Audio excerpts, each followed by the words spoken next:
Hello and welcome to another episode of Tales from a Professional Nerd. My name is BryanCPSteele and I will be your nerd today and any other day that you watch one of my silly little shows. Alright, so here we are again. We're getting down to the wire. Down to the last couple of weeks before the Warzone Eternal Kickstarter knocks off on May 2nd. So really definitely want to get in there early, get a hold of those early bird efforts. I would jump on the landing page and get that reminder sent to you, so you can be part of that early stuff. It'll be big. It's gonna be great. You're gonna love it. But before we get into the actual topic of Warzone Eternal stuff today, let's do a quick week in Bryan. Painting wise, I finally got up off of my bum and started really digging into that Goblin commission for a client. I got a lot done. Hopefully I will be finished up with that in the next week or two. I know, A, I could use money, but B, it would be nice for him to have his models. I've had them quite a while, and when life got all kind of upside down and wacky, and painting was the farthest thing from my mind. Regular work stuff, still slugging along at obviously Warzone stuff, but my day-to-day with Evil Genius Gaming. I can't talk about what we're doing, but I have been told that I have a window. I know when we're going to be able to start talking about things, and rest assured there will be a special episode specifically when that gag order gets pulled from the NDA. Other than that, not a lot of professional stuff going on. I've been very busy, but busy on kind of targeted things. Personal, still working on the diet. Haven't had a chance to get to the gym yet. I'm very proud of my son, who has started weightlifting for his school athletics programs. Just all in all, it's been a good week. Gaming, played some Sasquatches, Flapjacks and Sasquatches, a great card game with my wife and a friend of ours named Bill. You may remember Bill from Q&A with a Gamer. Played in the Waking Realms D&D game. We are putting pieces together to try and get our hands on an airship to go and save the world again. You know how it is. Yeah. This upcoming weekend, I got some cool stuff, so we'll talk about that next week. But yeah, it's been, like I said, it's been kind of all hands on deck with Warzone and my new gig, so I haven't really done a lot of extracurriculars, so to speak. Yeah, I think that's it. Next week is Gamma, which I am not going to after all. I'd really like to, but it's just not going to happen. But several of my colleagues are, several store owners that I know are going, and I've kind of elbowed them in the right direction to go see particular panels and informational drops about certain things that might be happening. So it's gonna be a good time for them, and they're gonna come back with a lot of really good knowledge, a lot of really cool info. Apart from that, it's just kind of business as usual here in the old Steele household. I wish I could tell you more, but I don't have anything else to say aside from we're all getting really excited for the Kickstarter. I've been as part of today's episode, you'll note that it's terrain based. So on one of I think it was either the Facebook page or the Discord group, I don't remember. But someone had commented about wanting to know how important terrain was in Warzone Eternal. And I basically was like, you know what? That is a great topic. And it happened to perfectly coincide with our dear friends over at TinkerTurf. So the guys at TinkerTurf, first off, are amazing. I love them to death. They do great work. They make great sci-fi terrain, and we have been talking since way back in the Dark Age days about just how great their stuff is and how much I love seeing it on the table. And one of the things that we were talking about is the fact that I love the fact that their stuff is thematic without being branded. Like, I have, yeah, here we go. I'll grab a. So like here's a container, basically like a shipping container, a mag rail container that would have stuff in it for whatever reason, and it's got like these little sci-fi symbols, and like there's a brand in their world that's like the Kessen brand that's branded on things, and then you'll see a lot of stuff that's got like sci-fi thunderhawks, like thunder, like an eagle symbol, or a big blazoned S or something, and it's just sci-fi enough that it could fit just about anywhere, and it is non-specific enough that you don't have to worry about it being, oh, this is my 40k terrain, this is my Necromunda, it fits across the board, and I'm a very big fan of their stuff, and one of my favorite things is that for God, probably less than $100, you can have a decent 3x3 setup of it might be a little light, maybe $150 if you want to get like a nice centerpiece or something, but you can fill a 3x3 with good scatter terrain, a lot of barriers, a lot of little walls, little containers, like the one I just showed you, and a lot of times they'll come with extra bits like ladders, stuff that you can turn some of these sets into like larger pieces that you can move around instead of it all being scattered. But either way, today's episode, while not actually brought to you by TinkerTurf, I have to say thank you to them, because they allowed me to they sent me a care package full of awesome terrain, and I was able to put together a 3x3, what I would consider a good 3x3 Warzone Eternal table. Basically, I even came up with a fun scenario that I will discuss when we get into when I show you the picture. But it's just basically a very cool. It's a very cool company that does really good stuff, and it comes on these kind of pre-perforated. Everything's labeled. You have to go on their website to find the directions, but it's extremely easy to do. You follow like 2 or 3 links, and then it's just you scroll through and you go step by step by step. They label all the parts, so you're not guessing which, oh, did I grab the right wall piece for here. And I will show you something that I think is probably one of the coolest. Oh, it's not on any of these. Don't have. Oh yeah, it is. Okay. One of the coolest things that I think they do on all their stuff is, I'm going to get real close and hopefully you can see if I can get it to, come on, let's do that thing that makes it, okay, see how there's 2 spots that are 8 little targets, and then 2 spots that are little dropper bottles?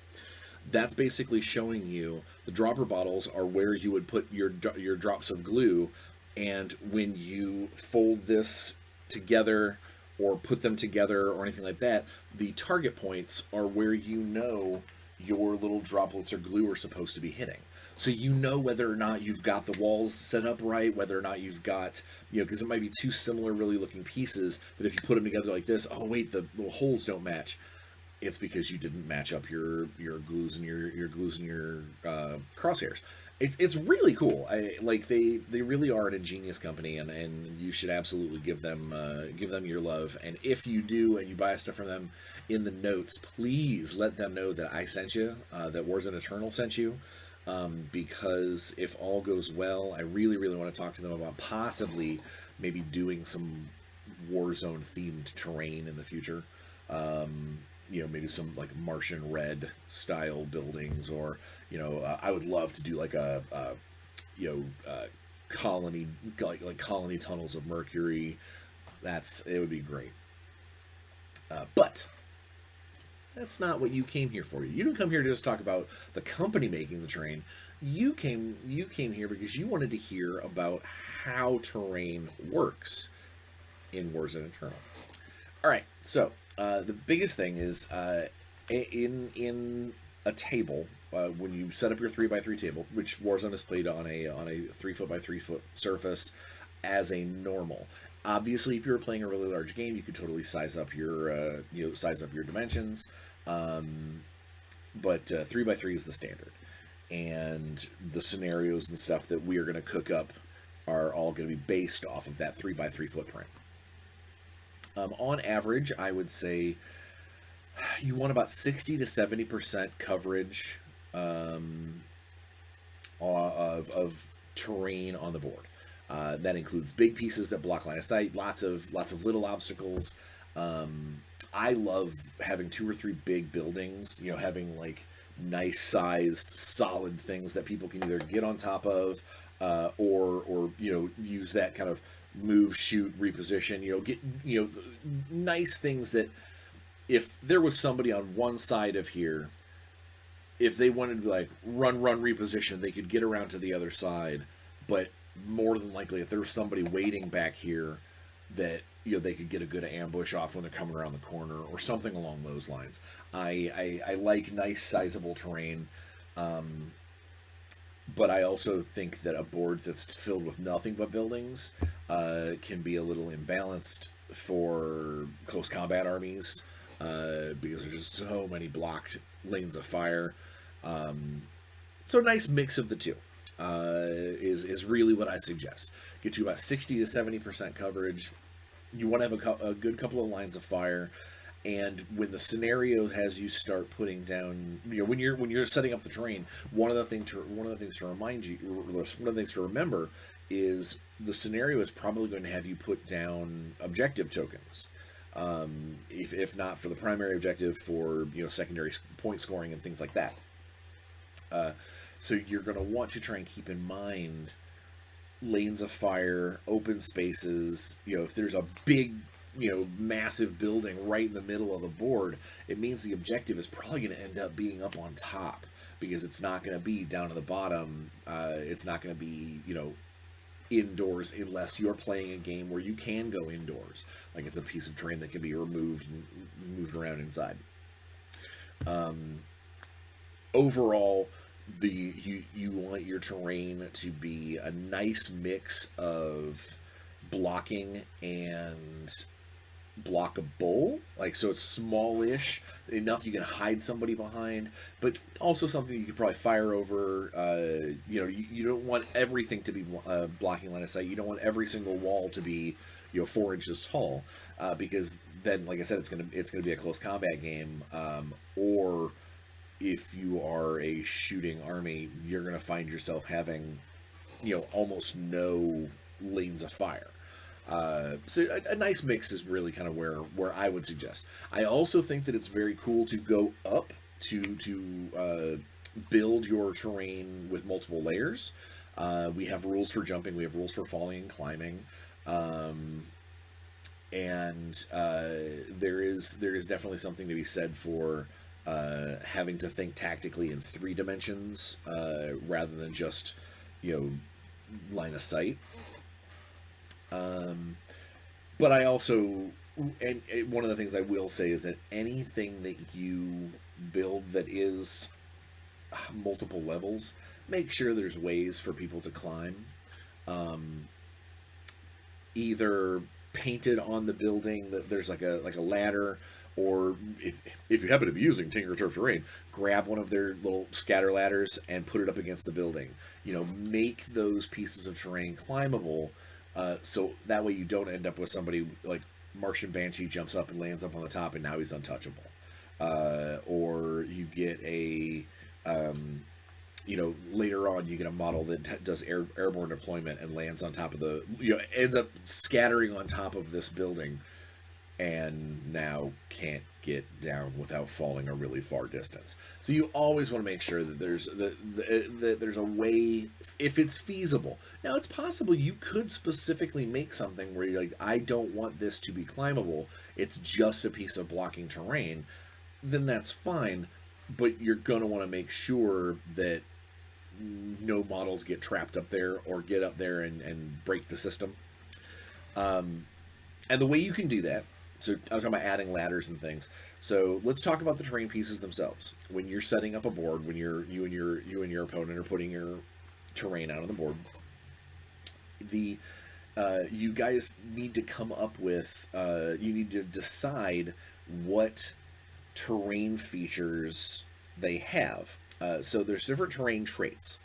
The most, probably the three that you're going to see the absolute most, is climbable. So things like ladders, ropes, or if it's just maybe a rough surface that you think that a soldier could probably half speed, climb up. Then rough terrain is exactly what it sounds like. It slows models down that aren't trained to get through it. And then cover as a trait. This is one that some people may disagree with, but that not all terrain gives cover. But I'm of the belief that having a cover trait that specifically says, hey, this thing can stop bullets, that's better than having all terrain stopping it. Because then what happens if you got that, you want to do like a string of barbed wire. String of barbed wires should be dangerous, probably rough, but should it stop a bullet? Make it harder to hit you? Unlikely. It's a chain link fence with a bunch of barbs and blades on it. So there's those terrain traits. I mentioned dangerous. Dangerous basically is if someone ends up beginning their coming into contact with it or beginning their movement there, they possibly could take hits from it. Destructible terrain is any terrain that can be blown up, or blasted, or destroyed, normally by scenarios. Normally it's going to be, here's this pylon that is destructible, and once a model gets in contact with it, they can take an interact action, and then at the end of the turn it blows up, or in 2 turns it blows up, or whatever. That's probably going to be dictated by the scenario, or if it's a specific special part of terrain. Like, for instance, I don't have one here, but I've got a power, almost like a gas cylinder, one of these containers, that I'm probably going to give that a destructible and dangerous trait because it's basically a giant tank full of explosives, and that might just be part of the terrain rules when you're building the force or building the table. Enclosed is that means that it is something like a bunker or a building that you could basically have people inside that shut the door and keep people out. It is literally, once they've taken control of this, they can lock the doors effectively. Weapon mount. This is not a very common one, but you might see. So here's this little communications bunker. Let's say that I had an extra Charger HMG lying around. I could mount it to this and then give this terrain feature, give this the weapon mount Charger HMG. And what that means is that someone who is touching that weapon mount, or depending on where it is, possibly if they're inside the building, that kind of thing, they could use that weapon statistics instead of their own to shoot. Those are going to be probably almost always going to be scenario based. I can't imagine people putting out just weapon mounted things all over the place unless that's part of the scenario that you're playing. Because it really could be unbalancing. Knowing that heavy machine guns and rocket launchers and things cost support points to put into your force. Just having them lying around in buildings and things for you to use, you'd have to have some kind of balancing factor, whether it's the victory conditions of the scenario, or you can only use it if you spent an entire turn interacting with it to load it up, whatever. And then the last two basic terrain traits, you're looking at zone and zone dense. And what this means is that this is more for a modeling perspective. So if I built a really cool ruined building, just it's collapsed and there's rubble everywhere and there's pylons sticking out of things and rebar everywhere, and it is in and of itself a cool little art piece, I could, when I set it up on the table, say this is a zone piece of terrain. And what that means is that if it has cover, if it offers concealment, all of these things, the whole thing covered. It's an abstract term that basically says this entire footprint has these rules. It kind of takes out the true line of sight, which we'll talk about that here in a second. Another good thing for this is things like forest stands, tree stands, because you get a lot of a real forest, a real copse of woods is not 3 trees on a giant base. That's silly. So instead, those 3 trees on a giant base, you give it the zone trait, and now that whole base is considered to be potentially blocking bullets, giving them away, that kind of thing. It basically creates a footprint of this is there is stuff here that gets in the way, a zone of terrain, if you will. And these are ways for you to get a little artsy with your terrain, or the opposite. You go out and buy a pack of hobby trees rather than packing one 12-inch circle with every tree that you found. You could maybe build 2 or 3 different copses of trees by putting 3 or 4 trees on there, and then when you set those terrain pieces up, you go ahead and tell them, hey, this tree stand is a zone traded terrain, and then you move on. It's very cool. And then zone dense is zone. So regular zone is like there's a bunch of trees in the way, but it's possible, depending on where someone's moving, you might be able to get a shot through. Dense zone terrain, if it's dense zone terrain, any line of sight that's drawn all the way through it is blocked. Basically, you can shoot into it or out of it, but you cannot shoot through it, if that makes any sense. It should. I think so. So, the way that terrain and line of sight works is that there are effectively 4.5. There are effectively 4 kind of states of line of sight, and the way this is built is every model has their kind of their base, their person, and in an effort to make sure that people aren't modeling for pulling their arms in and making a model as small as possible. In an effort to block that, is we have basically there is a targeting matrix. And the targeting matrix has 5 dots on the model. One is at the head, one is at the feet, and then there's a line of 3 along the waist that basically goes belly button, and then the 2 kind of out to the edges of the model's base. It creates this little kind of targeting crosshair, and the way it works is this is when you're looking down from your model's perspective, you're shooting your model's perspective, is if none of those dots, if none of those 5 dots are covered, it is clear line of sight. Doesn't matter if your guy's arm is back behind the building, or he's posed really weird and his legs back. If those 5 dots, if you can see all of them in your mind's eye when you're looking down from the perspective of the shooter, if you can see all 5 of them, it is clear line of sight. There is no penalties. There is nothing other than the ranges of your guns and stuff. It's just, there you go. If any of those dots are covered, so like, you're walking next to a low barrier, and the dot by the head is cut off by a little overhang. If any of those dots are covered, then you are considered to have light obstruction. And light obstruction is -2 to your missile weapon skill to shoot them. Does that make sense? If all of those dots are covered, so if all 5 are covered, doesn't matter where your arms are, doesn't matter where your leg happens to be, if all 5 of those dots are covered from the shooter's perspective, then it is heavy obstruction, and that's -4 to your weapon skill. Okay? So -2 or -4. Those are the 3 main states. If all of those all of those dots are covered, then it is completely it is blocked line of sight.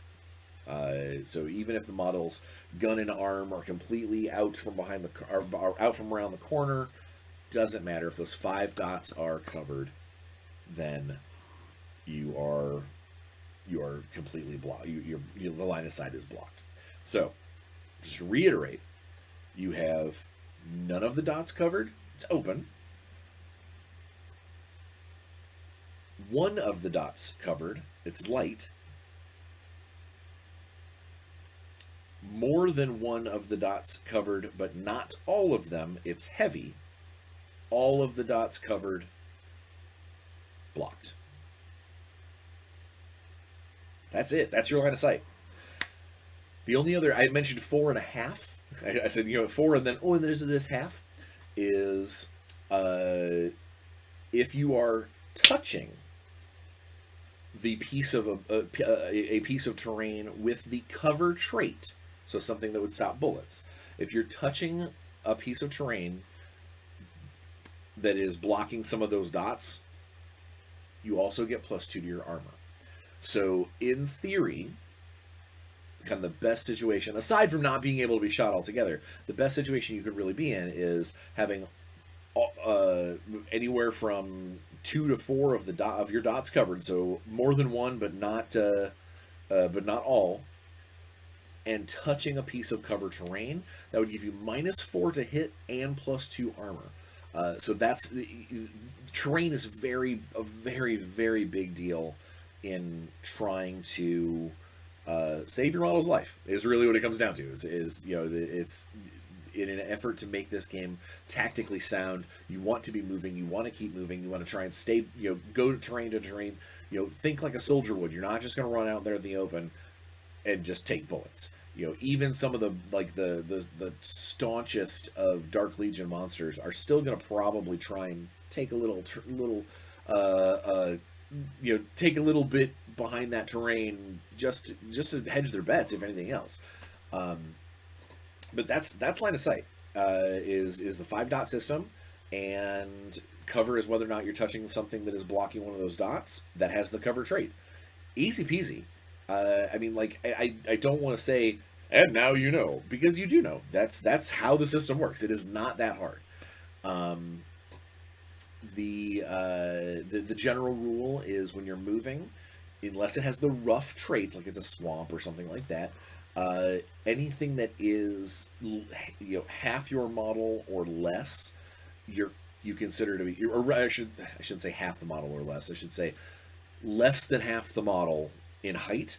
You can just vault right over it. Your guys are athletes. They're even the pudgiest of heavy infantrymen can vault over a hip high fence without slowing him down. and that's where this really comes down to, is that it's to try and make sure that this game stays fast and moving, and you want those aggressive models to get over there and get to the objective and get to the enemy. So the last thing we wanted to do is be like, every single time that you have to go around you have to always go around terrain, or it's always going to subtract movement every time you go over it. It will not take long, especially if you play a lot of games on the same kinds of terrain. It won't take long for you guys to realize which which terrain pieces kind of have which traits, how high this barricade is compared to my my Martian Banshee or whatever. So it's a lot of it is just making sure you assign the traits right, and if it's close to half, let your opponent jump over it. Don't be well, that's obviously it's gonna require you to subtract movement for it being rough terrain because you've got to go over something. Just play the game, enjoy the game, have a good time. That's the important thing. So what I wanted to do is explain what I would. So like I said, the terrain rules are simple. And I don't really have much else to say about that, aside from, if you are playing a one-off game, if you're playing a game, just you and your buddy, and it's not part of some tournament or organized play event or anything, because those are going to have an organizer that's going to set all of these terrain traits up for you. It's going to basically tell you what everything is supposed to be. In a friendly game, you've got to make that decision. Also depends on the scenario. One of the things that Alex and I really, really want to do with the game is, if the Kickstarter does well enough and if things progress the way they should, is to start coming out with terrain-based boxes. Basically, a thematic Warzone piece of terrain with a number of scenarios attached to it, and in those scenarios, we'll explain what kind of terrain is supposed to go on the table, and maybe even where. Like there might be a specific, like, oh, if you're trying to assault the broken down Bauhaus Grizzly. I'm probably going to tell you where the copses of trees are going to be, where the grizzly is going to sit, and what rules things might have in the game or in that scenario to take that into consideration when it comes to terrain. But if it's just a friendly game, choose roughly what make a nice fair board, a board that you like, one that's going to be fair for the scenario, because there might be instances where you decide one side is packed full of terrain and the other side's really sparse, because this particular scenario is the defense of a city or something along those lines, the defense of a gun line. A couple of Imperial bunkers are being assaulted by this airfield. So the airfield is really open, maybe has a lot of like fuel tankers and things on it, but then it gets to the actual bunker itself, and the bunker is where you need to, where you have all your stuff, gathered together and squashed into tight firing corridors, that kind of stuff. Maybe more those weapon mounted things. That's the goal, is to make the terrain help you tell the story of the game that you're about to play. Is really what I can tell you.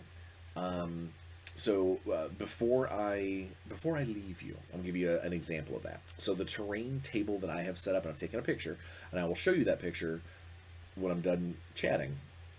It stars the satellite comm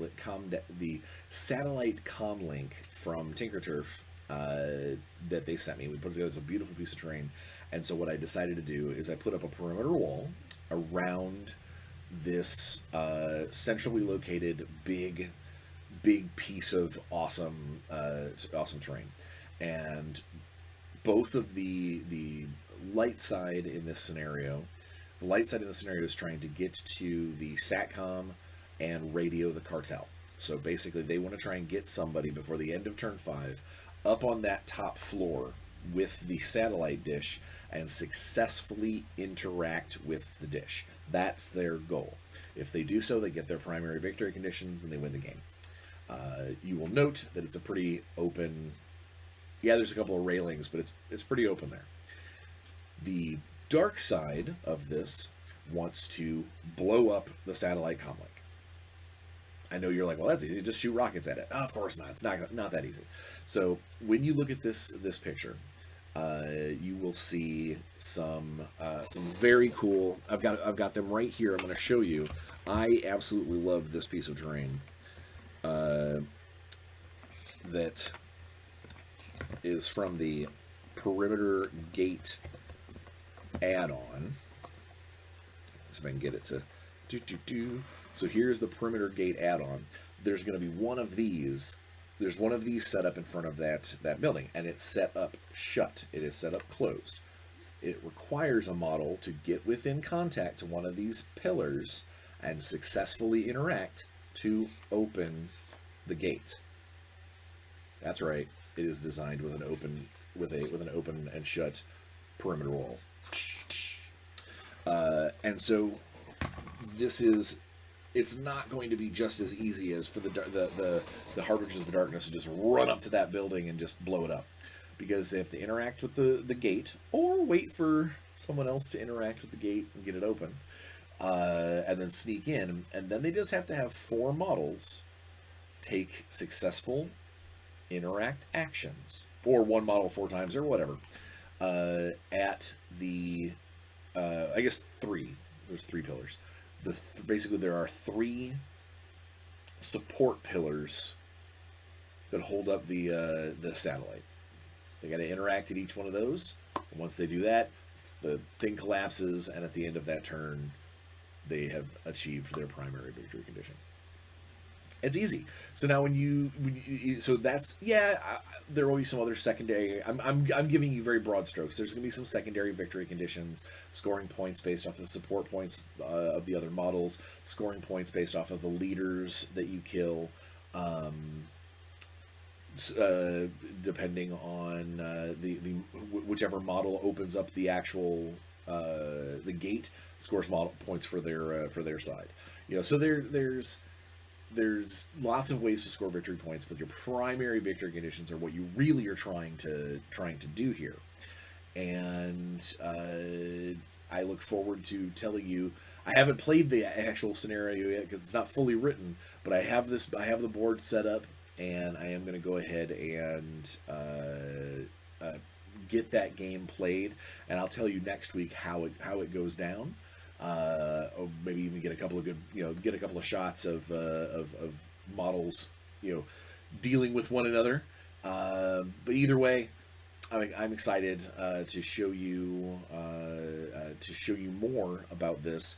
But let me go ahead and I'm just going to show you a handful of pictures of the map, of the setup board. This is what I would consider to be an absolutely adequate scenario-based Warzone Eternal board.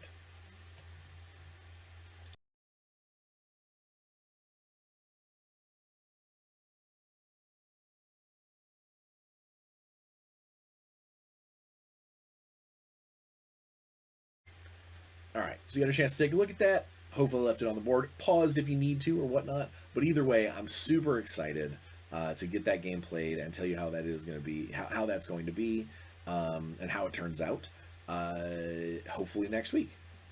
But until then, that's really all I had to say on terrain. I know that seems like maybe that was really fast, but terrain is important. But it's like a lot of things in Warzone Eternal, it is simple to deal with, but tactically sound. And that's one of the things that we really, really, really wanted to try and, kind of push home with this game, is we wanted to make a game that is easy to play, it's easy to learn, but every time you play, you learn something else, you pick up a new strategy. Every time we release a new unit, you go, oh, that's going to help do this. So the goal is to create this kind of strategic and tactically sound atmosphere for us to continue to build cool scenarios and cool units, and hopefully maybe even some cool terrain along the way. That's the goal. So until next time, make sure you check out TinkerTurf. I'm gonna put the link in the description of the video, so you can go check them out. Thank you to TinkerTurf for all that awesome terrain that we're gonna be playing on, and on top of all of these things, please, please, please be safe. Wear a mask if you're in a place where you think you have to. Get vaccinated, get boosted. Wash your hands. That's the big thing. Wash your damn hands. And leave every room just a little bit happier than when you got there. See you next week for more Warzone Eternal awesomeness on the lead up to the Kickstarter. And I don't know about you, but I am going to go play some games.